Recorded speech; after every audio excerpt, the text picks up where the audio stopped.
Hanap ba kayo ng campsite na merong tinda na mala 7-Eleven at merong free charging station? Then, pumunta kayo rito sa Marilaki Camp, Tanay Rizal. Narating na nyo to.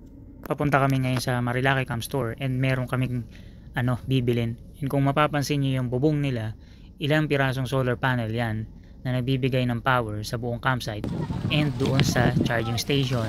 And kung mapapansin nyo, meron silang rep sa loob.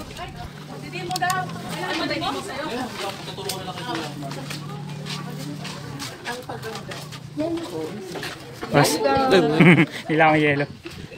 Ay, pwede pala pumasok. Ayos ah. Hindi ko alam yun ah.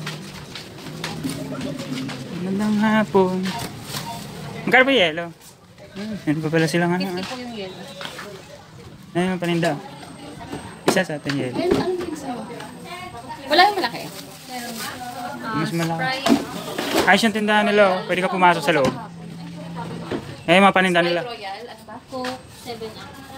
Wala yung malamig na. Laking paninda. Parang ka nasa 7-Eleven. Pala may beer sila. Coke, Sprite, 7-Up. Ano gusto mo? Royal. 7-Up. Royal. Ay, ano, yung Mountain Dew. Wala pa kayo? Wala pa may malaki na. Ikaw, ano mo? 7-Up. 7-Up na lang? Sige. Sige. Coke, Sprite. O Royal. May Royal. Royal ba? Royal na lang.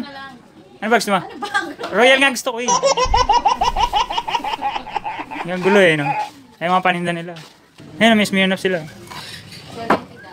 Ano, ilan? Magkano pera mo dala? Bukalit mo na sa bahay. Hindi Ano sa akin? Ah.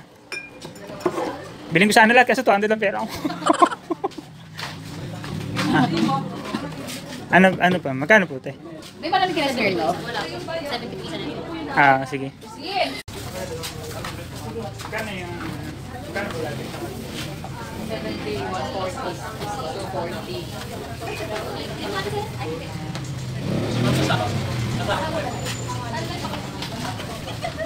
Barya.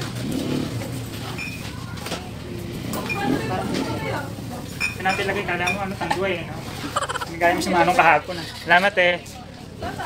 Kita kayo sa susunod kong video. Bye!